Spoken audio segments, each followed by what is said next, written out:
Alright, who's in back? There you guys. Alright, seatbelts.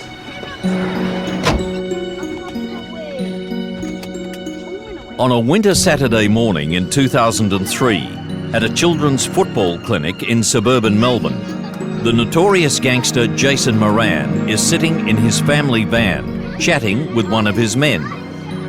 In the back seat are 5 children, including Moran's 6-year-old twins. A hired killer steps up to the car, and both men are assassinated.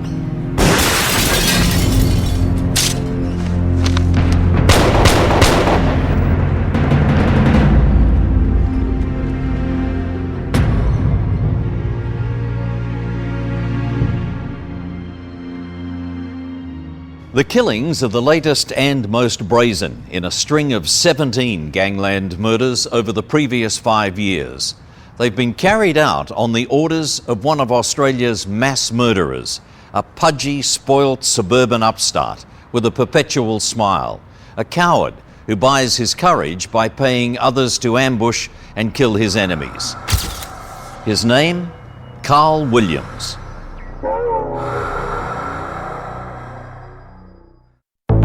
Australia's most notorious criminal family.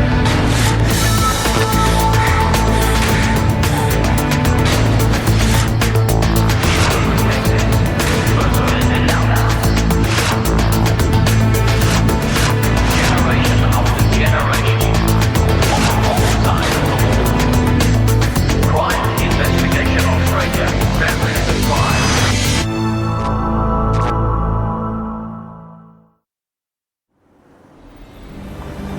In the late 1990s, Carl Williams decides he wants a slice of the millions being made from party drugs in Melbourne.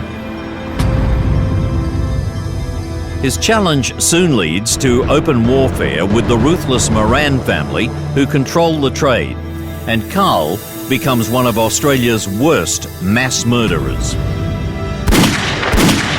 The Morans ruled by fear, bashing, extortion, all that sort of thing, bluff.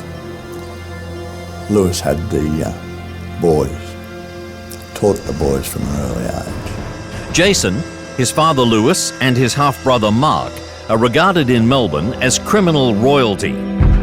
They operate a vast illegal drugs empire and are estimated to have amassed a $100 million fortune.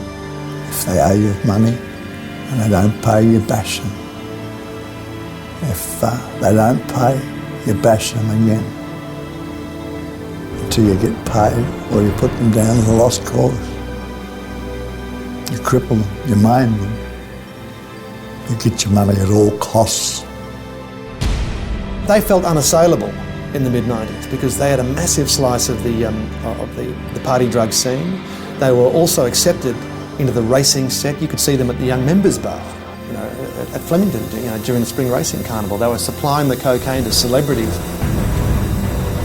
The Morans first begin dealing with Carl Williams when he sells them bulk chemical ingredients to make party drugs. There's this myth that Carl had worked for them as a driver or some sort of associate. That's completely false. The Morans thought of Carl Williams as a bit of a lightweight, and they thought, like they thought of many people, that they could bully him. Carl was a lad at the start, and then it suddenly dawned on everyone, and I think probably me first, that Carl had balls. He doesn't bow to people, Carl. He treats people how they treat him, but he won't be bossed by people. He doesn't like people bossing people. Most underworld drug barons deal with each other, but doing business with Carl Williams will prove to be the Morans' biggest mistake. They're taken in by his plump body and his friendly smile, and they fail to see him as a serious rival. Everybody, the Morans, all the gangsters thought that Williams was a bit of a joke. He was a flabby, chubby kid, but he was a smiling assassin. A ready laugh, cheerful, looked like he'd be, a good bloke on a building site. However, the difference between him and good blokes on the building site was that he was making $100,000 a month from drugs. He didn't have enough balls to shoot anybody.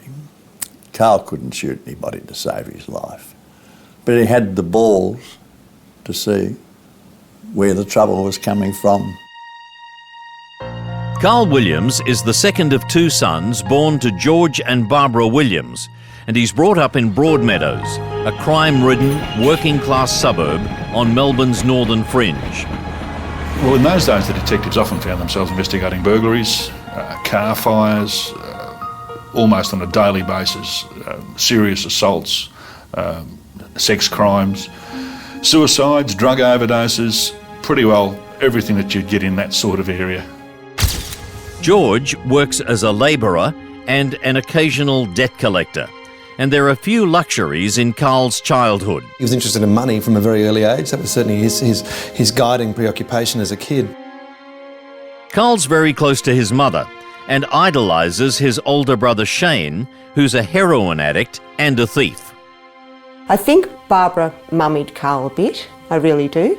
I think that she thought Shane was a big boy and Shane would be all right. And from what I understand, even as children, Shane was very close to George, you know, like they go to footy together and whatever, whereas Carl was a mummy's boy. He really was. And he still would be now. Carl retains his baby-faced features as he grows into a lazy and inept teenager, avoiding work and learning the ways of petty crime from his brother. He'd be the lookout man as Shane was doing various thefts and burglaries and so forth, and he was picked up by the police a couple of times, and during that, in fact, there was one time where the police hit him with a phone book so they could extract information about Shane, and Carl burst into tears and told his mum that the police had beaten him with a phone book. Carl's world is shattered when Shane dies from a heroin overdose in 1997. Shane didn't want to be saved. In the finish, Shane said, I don't want to live here anymore, Mum. I think when Shane died, I don't think any of them coped really well. You know, they sort of put on a brave face, but you could see it. You could see it in all of them, that it did have an effect on all of them. And I think especially Carl, because him and Shane were so close.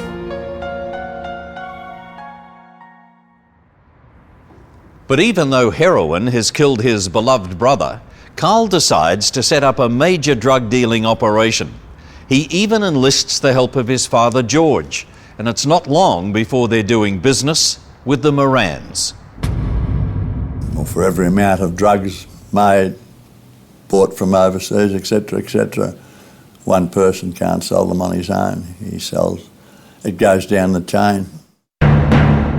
Carl begins developing his own cheap recipe for party drugs and convinces a friend to test some. And it sent him into this sort of spasm and epileptic fits and all this kind of stuff, and Carl went, a bit too strong, that one.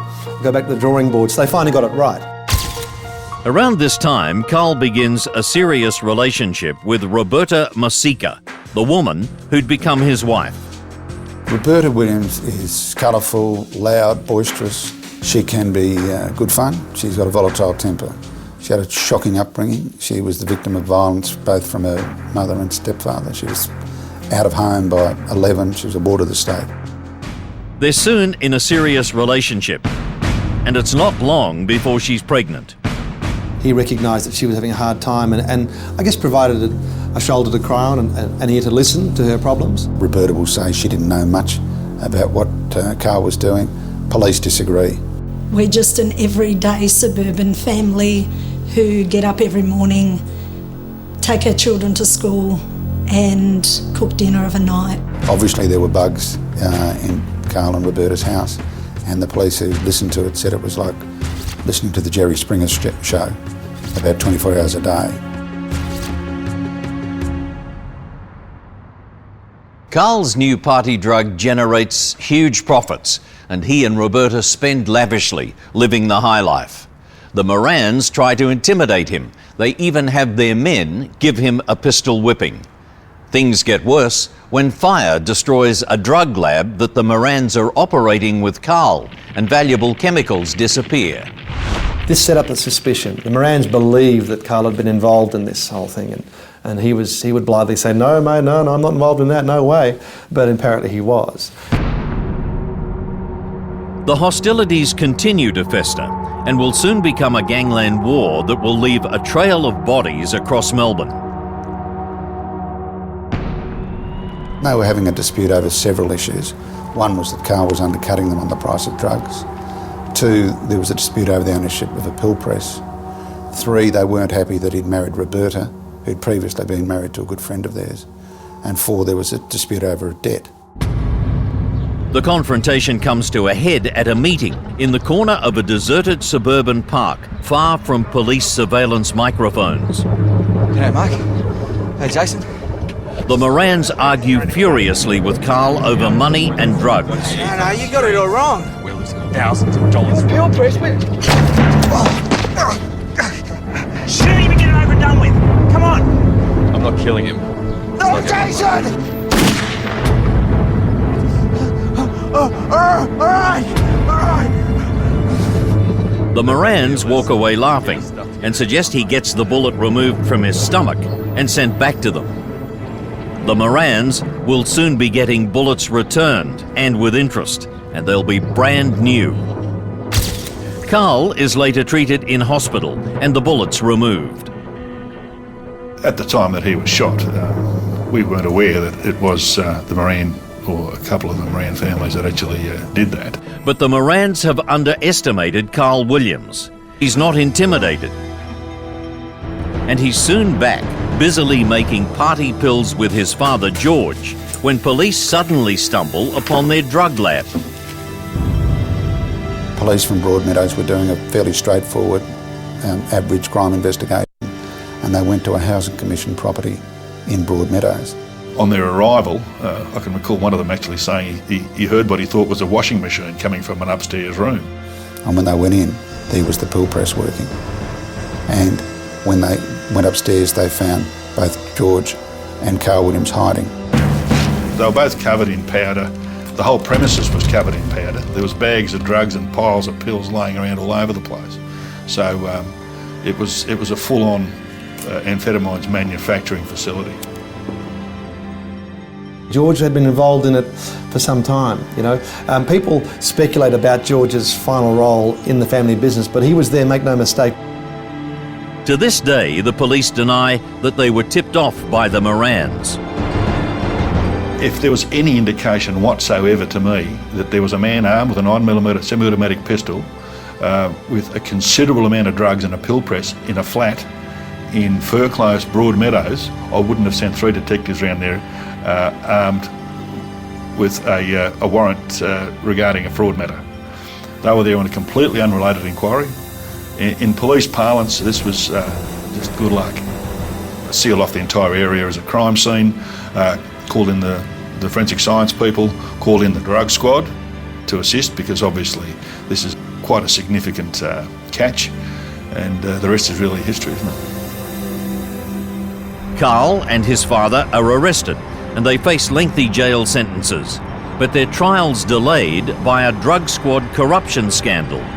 When it came time to put George and Carl on trial, the corruption probes had all the notes from the detectives who'd been doing, so it delayed everything. These drug squad detectives were to be witnesses in a number of cases, including Carl Williams. Therefore, Carl Williams' case could not go ahead until the drug squad charges were first dealt with.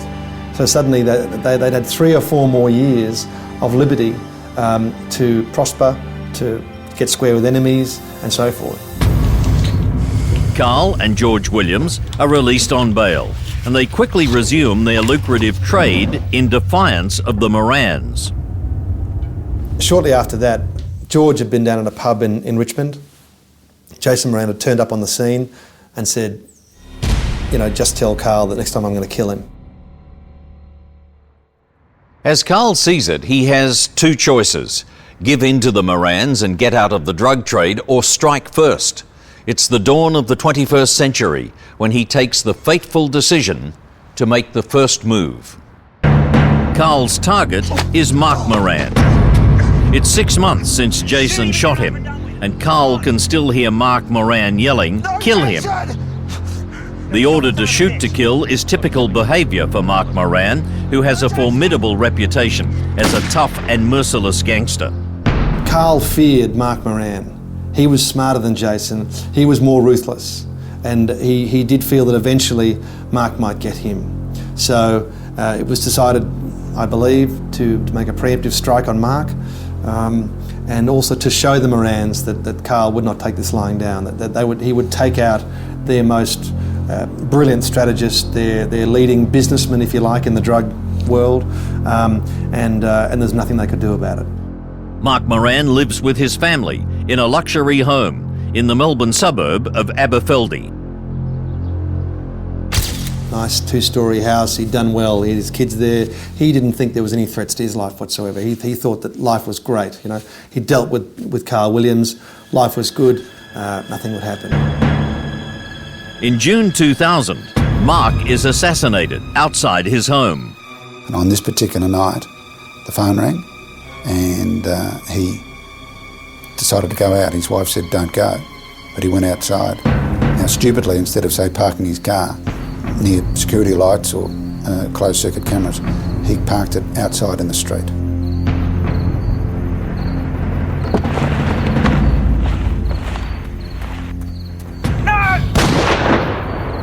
At first, neither the police nor the Moran gang know who to blame for Mark's execution.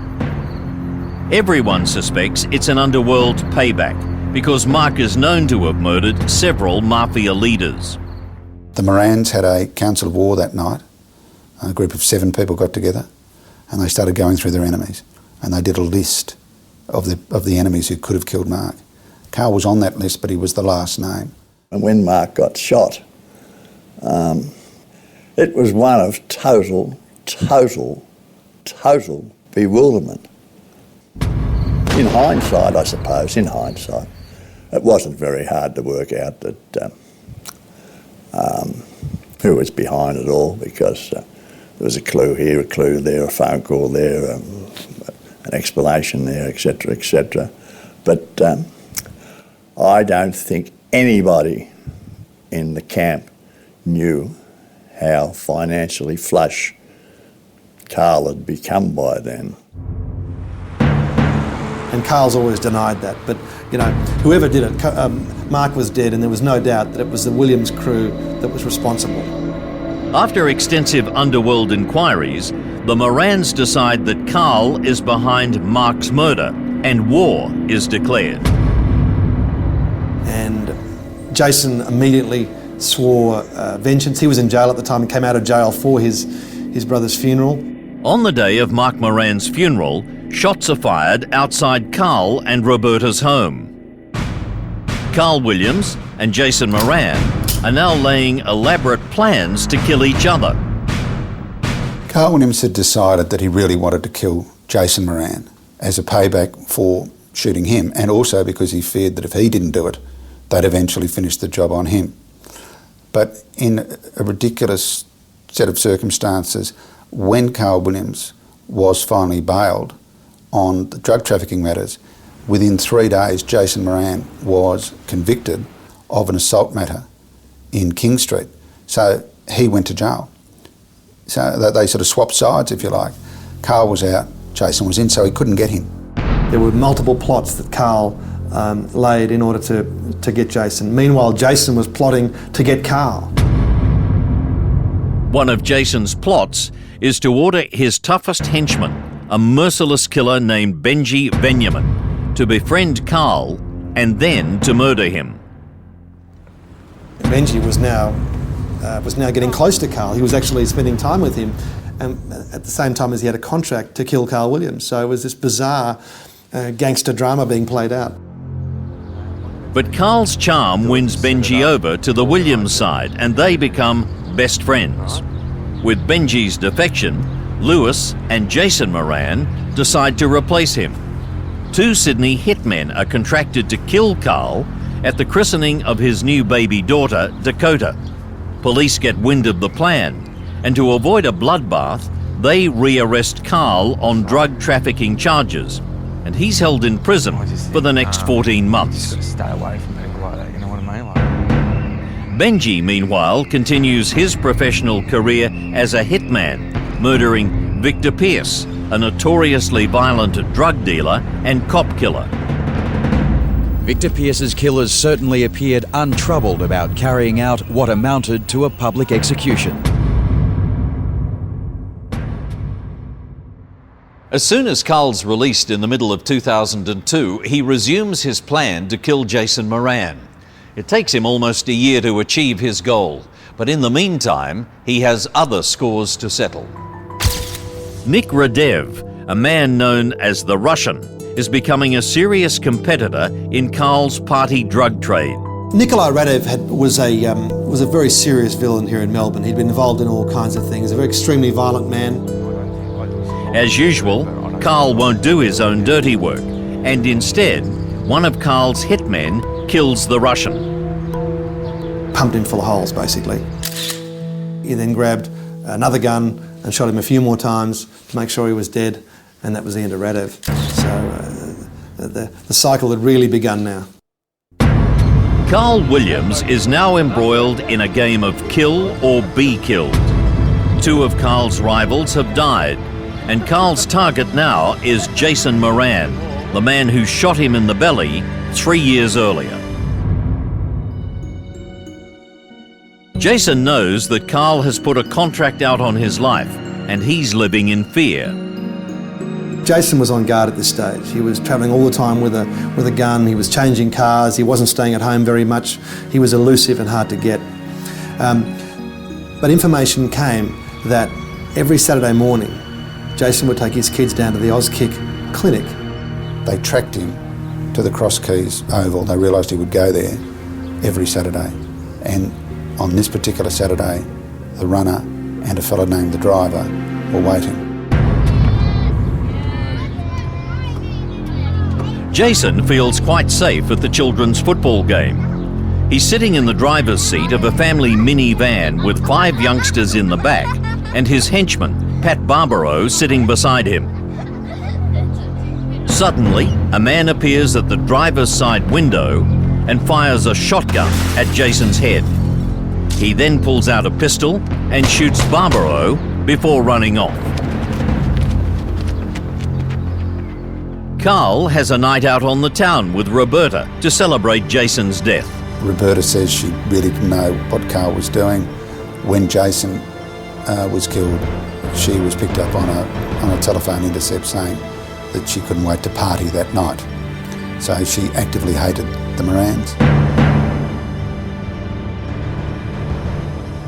By this time, Carl's party drug business is booming, and his main interest now is staying alive.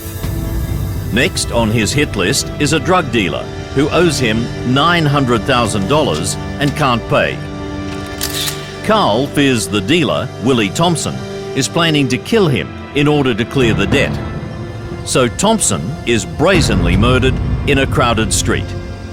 He was coming out of a gym in Warrigal Road, Chadstone, about to get in his car. There's apparently a theory that someone in the gym called the killers and said he's coming out now. He was positioned. So as he got in his car, 2 cars pull up, boxed him in, leapt out, shot him multiple times and killed him. In the shooting of Willie Thompson, one of the bullets passes through a nearby bookshop and lodges in a wall, narrowly missing horrified bystanders. So far, the public has watched this war with fascination, and many police have been apathetic, to say the least, at the spectacle of criminals killing other criminals. But shooting around a children's football clinic and in a crowded street means everyone is now at risk. The public outcry was enormous. Here was a situation where this was no longer just a self-cleaning oven, as the police like to call it, an oven that just gets so super hot and just burns up everything in it, and there's nothing to worry about. The police just stand by and put the toe tags on the victims and move on with life.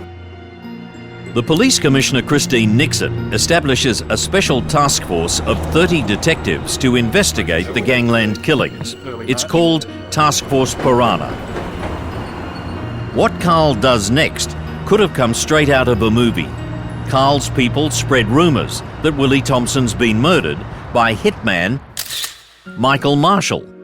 This now created suspicion amongst Thompson's friends about Marshall, and it was suggested that someone put up a large amount of money for Marshall to be killed, and Williams took up the contract, even though he knew his men had been responsible for killing Thompson.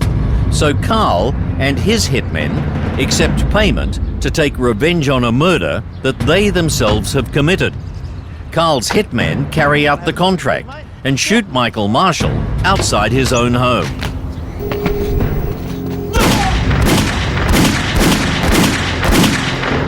And shoots him with a 45, kills him right in front of his son, for nothing. To really cover up what Williams had apparently done in killing Willie Thompson, that was all. Just a bit of housekeeping. Carl is now convinced that a man named Mark Malia, a loyal lieutenant of the dead gangster Nick the Russian Radev, is planning revenge. And so Carl again hires hitmen. He orders them to torture Malia to get him to reveal where the Russian has stored his drugs and cash. They lured him to a house in Layla and took him into a garage there and tied him to a chair, tortured him with a soldering iron, with cigarettes, with baseball bats, and you name it. And he didn't reveal, apparently, where the drugs were or anything, and he died. Malia's body is incinerated and it's dumped in a wheelie bin. So again, it was one of those grisly moments that just shocked everyone and shocked the nice people of Melbourne to think this was going on in their suburbs. But Carl doesn't care. He's about to order more cowardly murders, and more blood will flow on suburban streets. With police pressure intensifying, the gangland war is now causing disruption to other criminal businesses, and the ruthless old guard of Melbourne's underworld is about to get involved. With people being murdered on the crowded streets of Melbourne, police are desperate to put a stop to the bloodbath.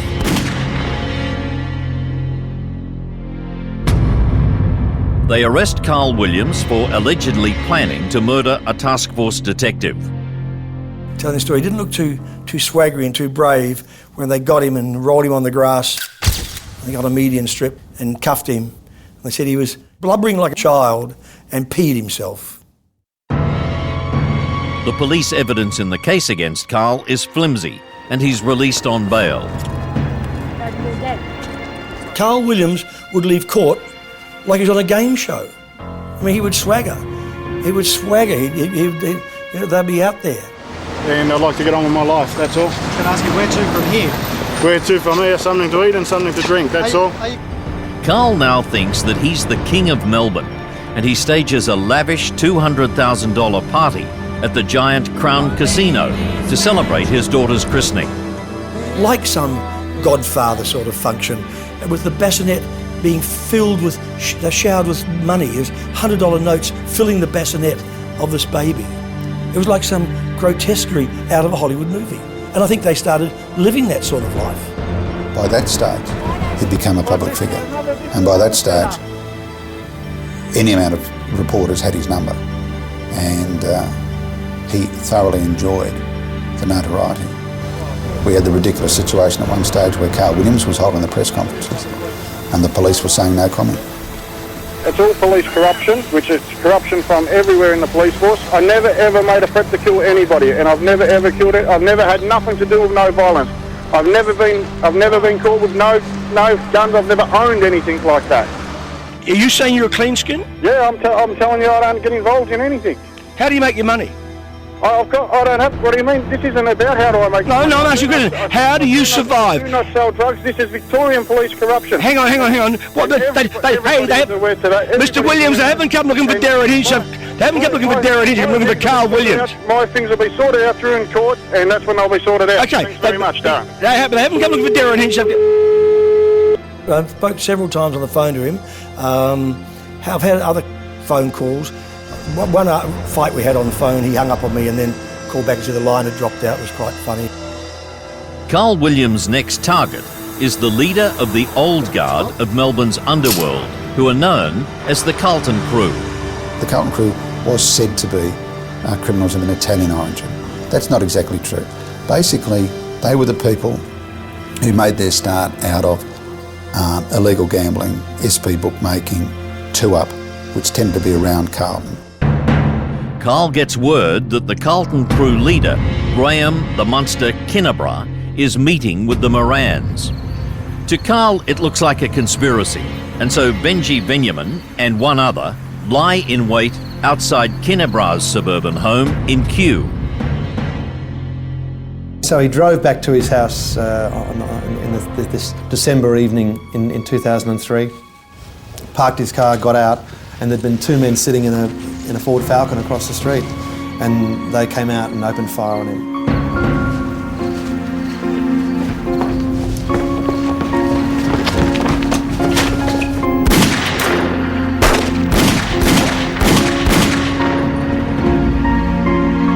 Benji Benjamin's execution of the old gangster Graham Kinnebra takes the gangland war to a whole new level. No one's ever been charged over that, although Carl Williams was considered a person of interest in perhaps organising that. These people, Carl Williams' team, wanted to be known as the toughest team in town. They wanted to be known as the mob that no one would mess with. And killing Graham Kinnebra was a massive step. With Kinnebra's murder, the Moran patriarch Lewis has now lost two sons and his best friend. Real tears. Real tears. Tears for the loss of his money, tears for the loss of his mate, tears for whatever reason, but they were real tears. And he said to me, "I've got no one else." Throughout the war, Roberta remains close to Carl, helping him with his drug dealing and even serving a short prison term. She's done time for drug offences. She always invokes her children and how she wants to go clean, go straight for the sake of her children, where she, Carl, Vietnam, the Morans, none of them gave a damn about anybody else's children. I mean, they made a fortune, lived the luxury lifestyle by making and selling drugs to other people's kids. Carl Williams and Benji Benjamin decide, for their own safety, to move into a luxury penthouse in the centre of Melbourne. Roberta, who's had enough of Carl's philandering, moves into her own apartment in the same building. But they still see each other frequently, and Roberta has also formed a close friendship with Benji. She's apparently unaware that Benji's string of murders means, like Carl, he has enemies all over town and is living on borrowed time. And when the police went to him at one stage and tried to get him to cooperate, they said, "You know you're going to die if you keep going this way." He said, "Yes, I know. And I've already told my parents not to cooperate with you when I'm killed."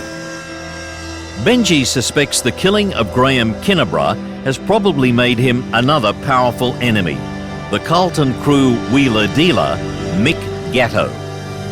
Graham was like a father figure to Gatto, and that became intensely personal. Mick Gatto makes big money from his reputation as a mediator, settling big business disputes for high fees. Gatto is charming. He's a master networker. His contact book, or the numbers in his mobile phone, would be very, very interesting. He's a person who doesn't get angry quickly, and a person whose name in certain circles instantly brings respect, in other circles fear. He goes off with a couple of his beer-bellied heavies to sort things out and talk sense to people. This man is a thug and a standover man. Mick Gatto called me after I'd criticised him over this. It's ratbags like you that sort of put me in the limelight, where I want to be left alone and mind my own business and get on with my life, but I can't because I've got maggots like you driving me mad. Mick Gatto's friends warn him that he's Carl and Benji's next target. He was being told by other people, there's a contract out there on your life, apparently $400,000, the biggest contract of the whole war to date. Benji. Hey, Mick. How are you, mate? Thanks for coming. No worries. You're looking good. In April 2004, Mick Gatto invites Benji to a meeting at his hangout. It's a restaurant in Carlton. After Gatto meets Benji, the two walk to the back of the restaurant for a more private talk. I have to sort out this Carl Williams business. Oh, Jesus, Mick, don't start with that shit. What, his puppet now, are you? I'm not his puppet, it's just good business, mate. He's no good! You haven't even sat down with Will him. be consequences. Stop running with him. Stop running.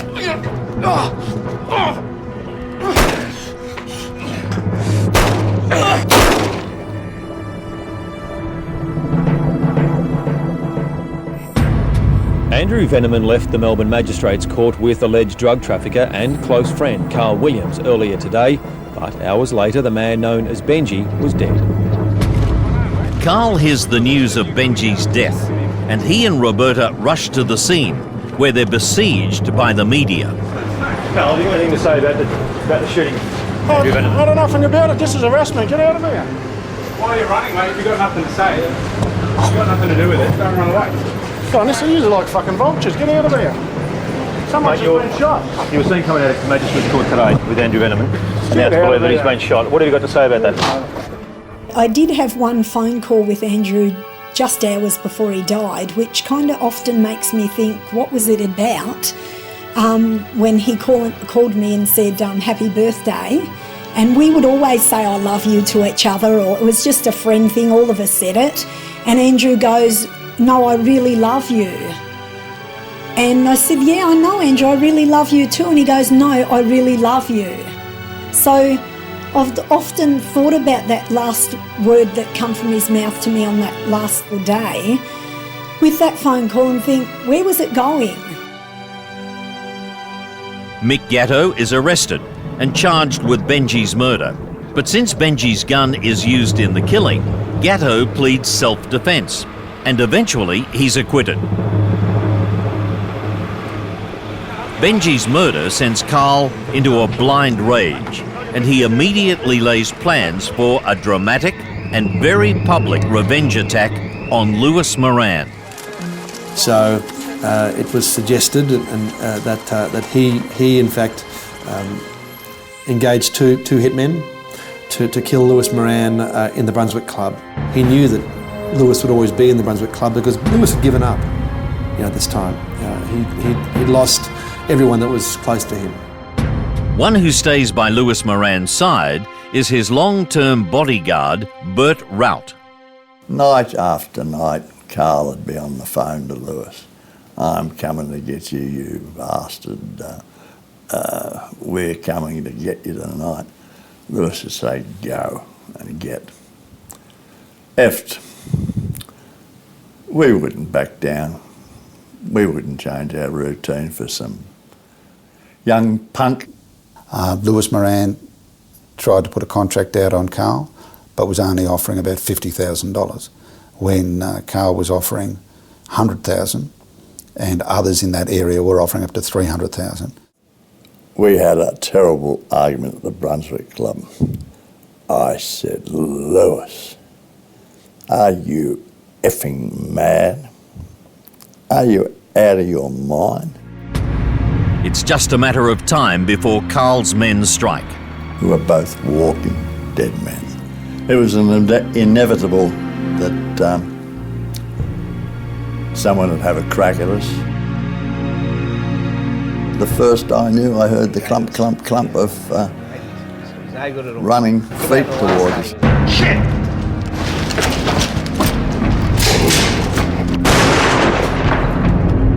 No! No!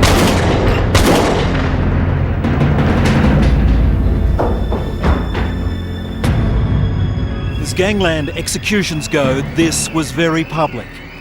Moran was killed instantly. His friend is critical. It's like a bloody freight train. Like a freight train hitting me. And it didn't hurt. There was no pain at all. None at all. But the thoughts that go through your mind, I couldn't understand why my arm was swinging in all directions and around and around. It was hanging on by some tendons and muscles and skin. It's almost surreal what's happening here. It is beyond comprehension. Lewis Moran's audacious public execution stirs a fresh wave of outrage. It was senseless, and I think the police then really felt they'd lost control, that there was no way, no one was helping them, people were being shot left, right and centre. There was no end to this, it seemed. No, not in the slightest do I miss Lewis, and you can take this, put this on your film. Not in the slightest do I miss Lewis. Not for one moment. And that I can swear on my grandchildren's life. Not for one moment do I miss Lewis. I miss Patty. I miss Mark. I regret some of the other victims in this feud, this dispute, which in 100 years' time will be a blip in a history book, a line in a history book, a blip on a computer. I don't miss Lewis, not for one moment.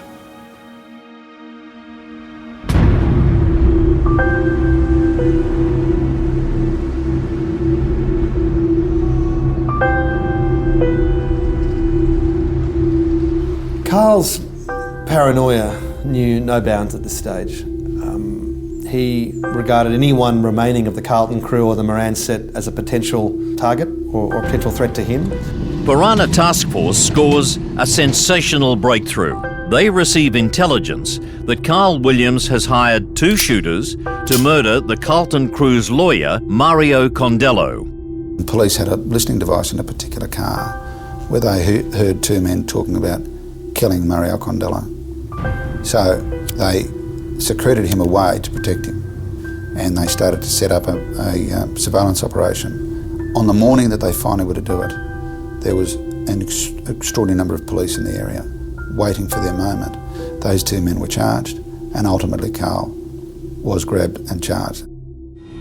So that was finally, after 7 years, 6-7 years of this going on, finally Williams was in custody for a murder, for an attempted murder in this case. So finally his run was over. The following week, Mick Gatto is acquitted of Benji's murder. Task Force Piranha detectives continue gathering evidence against Carl for other murders. They score a major breakthrough when the 2 hitmen they arrest for the Michael Marshall murder suddenly agree to roll over and give evidence against their boss. Carl is convicted of the Marshall murder and he's jailed for 21 years. Carl's downfall comes from not paying his hitmen their promised fees. For example, with the runner, he promised $100,000 to kill Jason Moran, and when the runner did it, Carl Williams turned up, opened his jacket and produced $2,500, and that's all he paid him, which was fairly stupid because ultimately the runner became a star witness for the police. With detectives preparing to charge him with more murders, Carl seeks a deal. The Director of Public Prosecutions agrees to negotiate, even though police believe Carl Williams is responsible for at least 10 murders. So when Carl finally decided to plead guilty, he was in court by himself, and George and Barbara Williams were allowed in to see him. And Barbara pleaded with him not to plead guilty on the 3 counts of murder, saying we're going to fight it. But in the end, Carl pleads guilty to the murders of Jason Moran, Lewis Moran and Mark Malia. And if he had not pleaded guilty, he would have not been able to get a discount, which meant he would have been sentenced to life with no minimum, and he would have been destined to die in jail. But if Carl Williams thinks his guilty plea will get him a lighter minimum sentence, he's in for a shock. Judge Betty King lined him up, and she didn't miss him. She said, people think that you're a hero in the community. You've been lionised in interviews, and people think that you're some sort of hero. She said, no, you're just a killer. You're a cowardly killer as well, one that actually gets other people to do your dirty work for you. Carl Williams is sentenced to a minimum 35 years in jail, and he'll be aged 72 when he's released.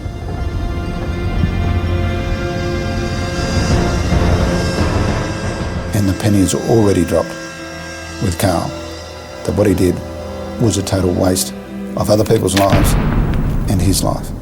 And he's quite a sad and sorry person who would do anything to get his sentence changed. He regrets it. His last 10 years of his life's been a waste. He said that a couple of weeks ago. He said, I wish I could turn the clock back, Mum. 6 months later, Justice King sentences Carl's father, George, to 4.5 years for drug trafficking. A year later, Carl's mother, Barbara, kills herself.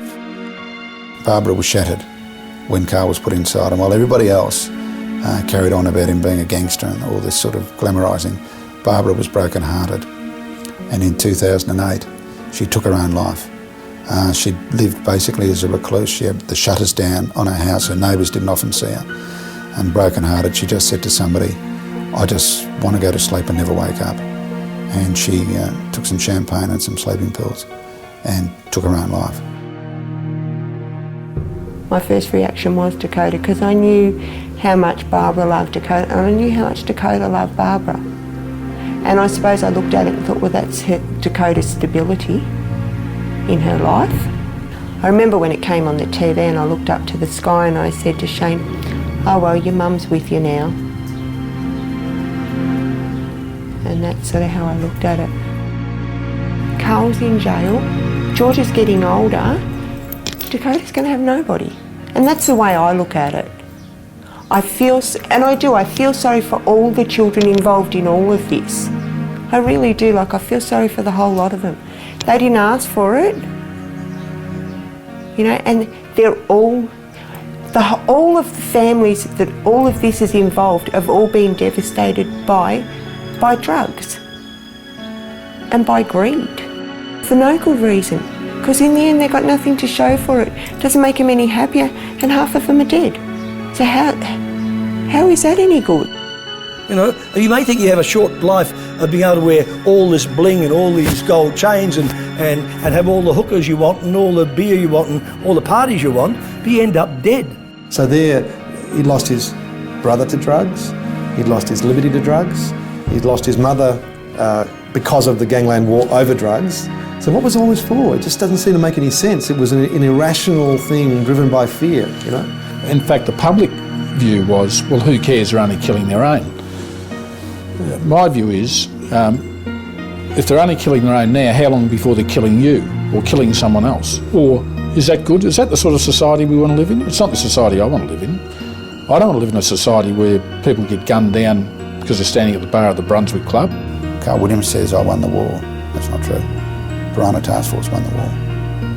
I'll be 100 when Carl gets out of jail. And I hope to Christ I can be standing there outside the jail and blow his head right off. And I hope he's got a television when he sees this.